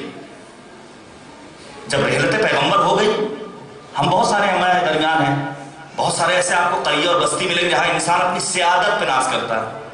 ہم تو سید ہیں، کوئی اپنی دولت پر ناز کرتا ہے، کوئی اپنے عہدہ و منصب پہ ناز کرتا ہے۔ بعد رحلت پیغمبر اعظم خواتین آئی ہیں بنی ہاشم کی، گریہ کر رہی ہیں۔ جناب زہرا نے ان کو مخاطب کر کے جو قیامت کا جملہ کہا ہے وہ قابل غور ہے۔ بی بی فرماتی ہیں، اور یہ روایت کا ہے فروع کافی کی جلد نمبر 3 میں، بی بی فرماتی اترکن التعداد، فخر و مباحات چھوڑو، یہ فخر و مباحات کا وقت نہیں ہے کہ میرے پاس یہ، میرے پاس یہ، میرے پاس یہ، نبی ایسے تھے، نبی سے میری یہ رشتہ داری ہے، یہ سب چھوڑو۔ وعلیکن بالدعاء، بلکہ مالک کی بارگاہ میں دعا طلب کرو۔ یہ ہے دعا کی عظمت کہ سخت ہنگام میں انسان مالک سے لو لگائے، اور بہت ساری روایت میں ان کو چھوڑ رہا ہوں، مالک کی بارگاہ میں ہمیں طلب کرنا ہے۔ بس 2 مختصر باتیں اور سن لیجئے، مسائل اور گفتگو تمام کر رہا ہوں۔ ہم میں سے بہت سارے ایسے افراد ہیں جو مشکلات میں گرفتار ہوتے ہیں۔ میں نے یہاں آنے کے بعد یہ ساری تیاری کی، روایت پڑھی میں نے،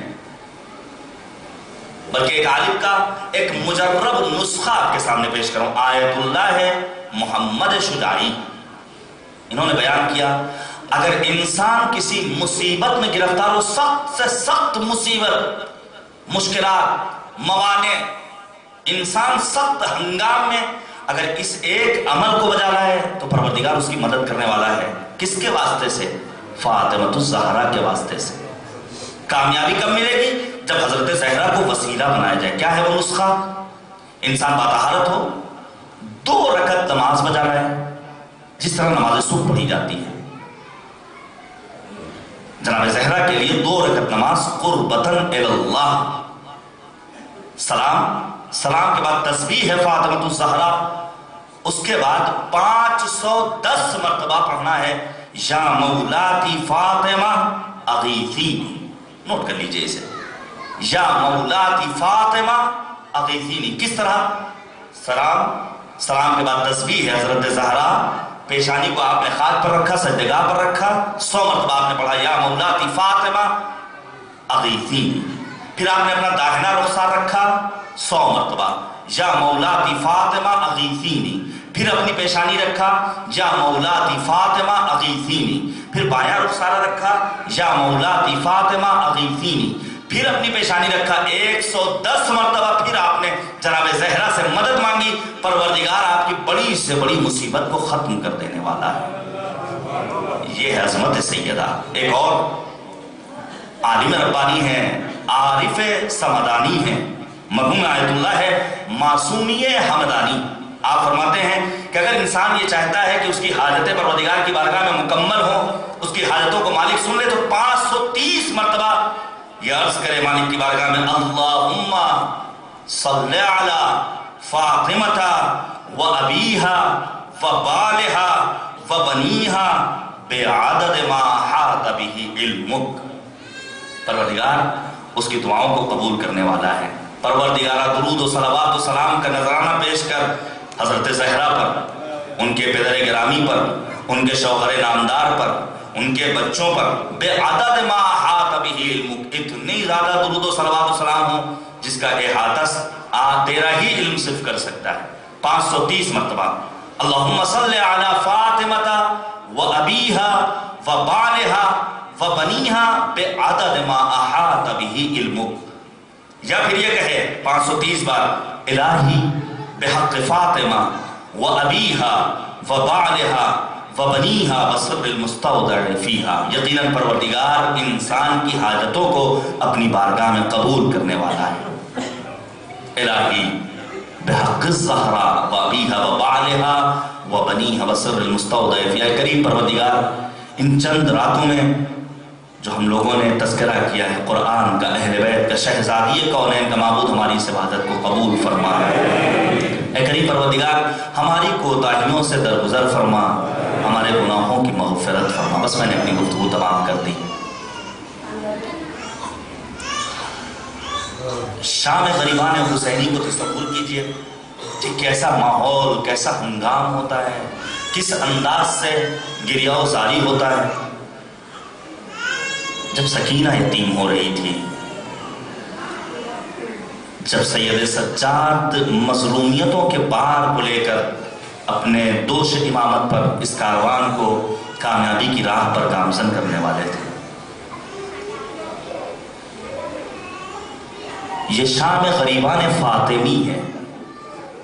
کل تک فاطمہ موجود تھیں، لیکن آج یہ وہ شب ہے جس شب میں فاطمہ الزہرا امیر المؤمنین کے ہاتھوں پیغمبر کی خدمت میں پہنچ چکی ہیں، آپ کو دفن کر دیا گیا ہے۔ ایسی مصیبت بعد رحلت پیغمبر اعظم کہ مرثیہ پڑھا ہے صبت علیہ مصائب لو انہا صبت علی الریام سرنا لیالیا۔ رسول کا کفن بھی مہینہ نہیں ہوا تھا اور بی بی فاطمہ الزہرا اپنی مصیبتوں کو گنواتی ہیں۔ ناموس رسالت کے لیے اس سے بڑھ کر اور کیا موقع ہوگا کہ بنت پیغمبر اپنے حق کو مانگنے کے لیے، علی کی ولایت و امامت کے دفاع کے لیے جائیں، بھرے دربار میں جائیں، مسجد میں خطبہ ارشاد فرمائیں، اپنے حق کا مطالبہ کریں۔ لیکن تھے ایسے افراد جنہوں نے ملوکیت کے نشے میں فرمان پیغمبر کو بھلا دیا تھا۔ کہاں سے مصیبت فاطمہ کا آغاز کروں؟ آپ کی خدمت میں عرض کروں، ہماری ماں فاطمہ الزہرا ایک لحظے میں بی بی کی شہادت نہیں ہوئی ہے، بلکہ حضرت زہرا وہ ہیں جن کی شہادت مختلف مراحل میں ہوئی ہے، مختلف مرحلوں میں جناب زہرا شہید ہوئی ہیں۔ امام صادق کہ وہ حدیث میرے پیش نظر ہے، مولا نے فرمایا تھا میری ماں فاطمہ پر میرا سلام، جو اپنی زندگی کی آخری گھڑیوں میں، اپنے زندگی کے آخری لمحات میں بیٹھ کر سوتی تھی۔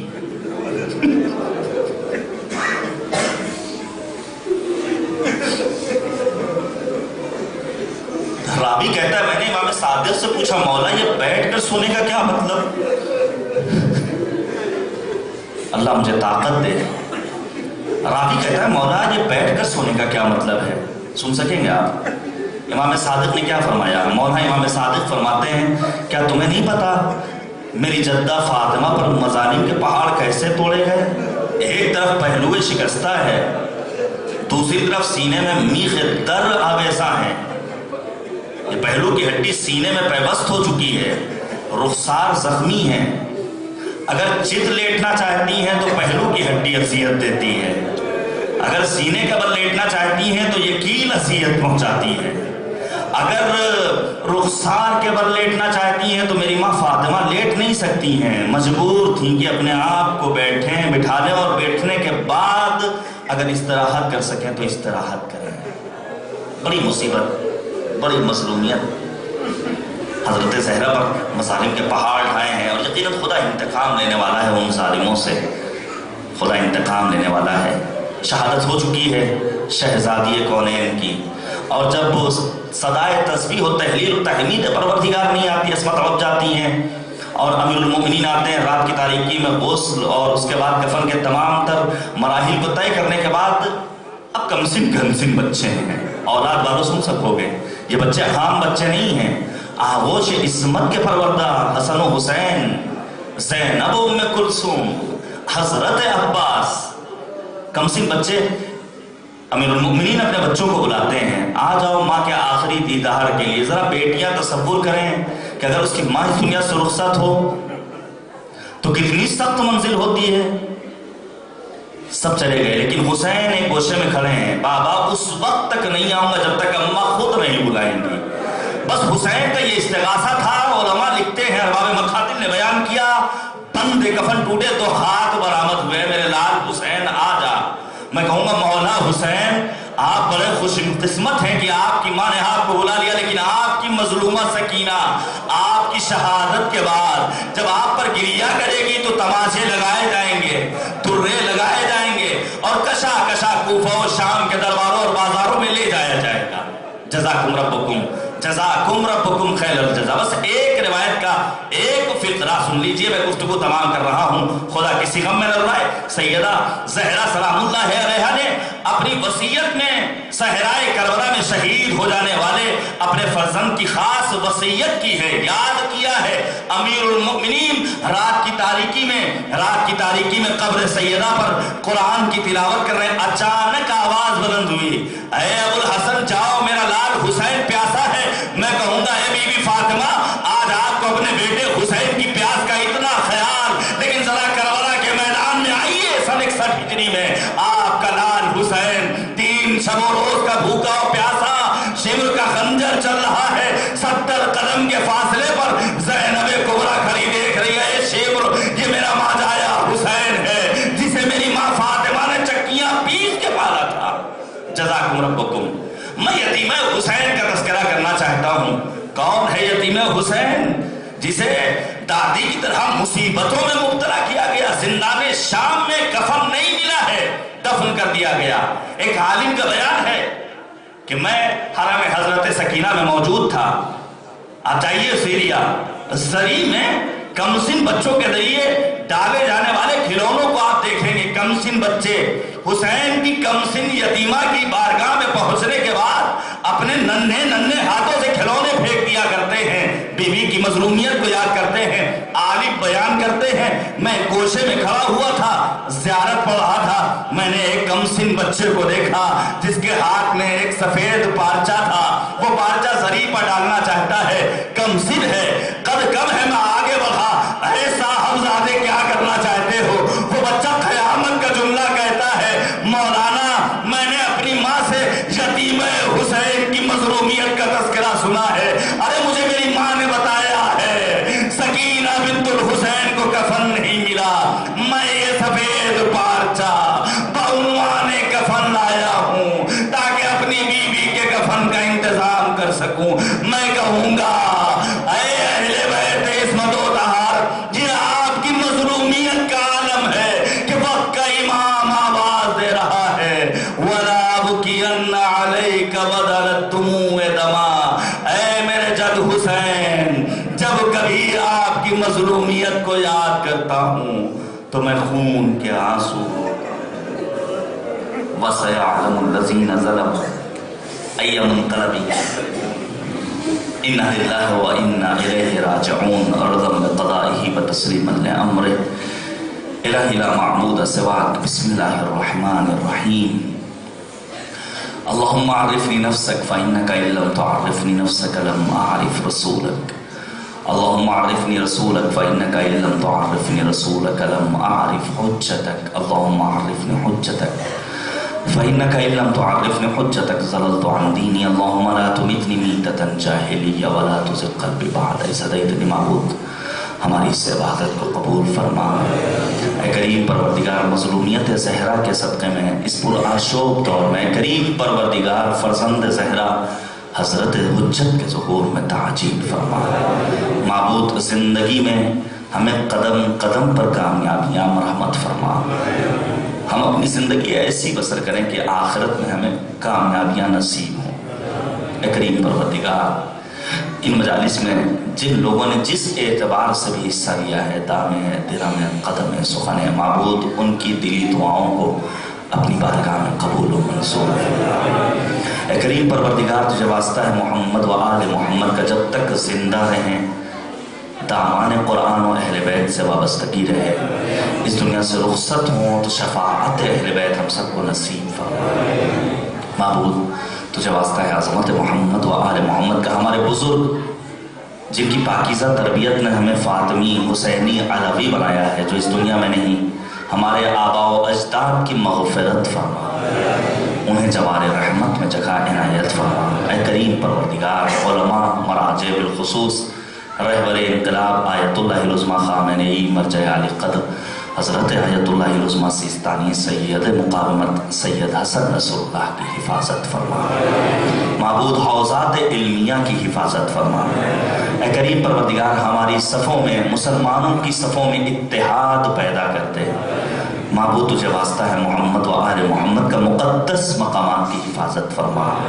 ان مقدس مقامات کی حفاظت کے لیے جو برادران، ہمارے جو جوان شب و روز انتھک کوششیں اور زحمتیں کر رہے ہیں، انہیں قدم قدم پر کامیابیاں بحق الزہراء عنایت فرما، ہمیں زیارت سے مشرف فرما۔ اے کریم پروردگار، حج جیسی عظیم عبادت سے ہمیں مشرف فرما۔ آپ کو معلوم ہے شہزادی کونین نے خطبہ فدق میں احکام کے فلسفوں کو بیان کیا ہے، حج کے فلسفے کو بیان کیا ہے۔ گزشتہ برس ہمارے یہاں کا کوٹا کتنا تھا؟ 1,60,000، 15-16 ٹور ہیں۔ اگر تعداد دیکھی جائے شیعوں کی جو ناز کرتے ہیں کہ امام حسن مجتبیٰ نے 25 باپیادہ حج کیے تھے، جو ناز کرتے ہیں اور بیان کرتے ہیں سید الشہداء کی مظلومیت کو بیان کرتے ہوئے کہ امام حسین نے اپنے حج کے احرام کو عمرے کے احرام میں تبدیل کیا ہے اور الوداع کہا ہے خانہ کعبہ کو، 1% سے کم ہم گئے تھے۔ معبود، ہمیں حج جیسی عظیم عبادت بجا لانے کی توفیق عنایت فرما۔ اے کریم پروردگار، ہمارے اعمال کو اس لائق بنا دے کہ امام ہمیں اپنے اعوان و انصار میں شمار کر سکے۔ ربنا تقبل منا انک انت السمیع الدعاء، التماس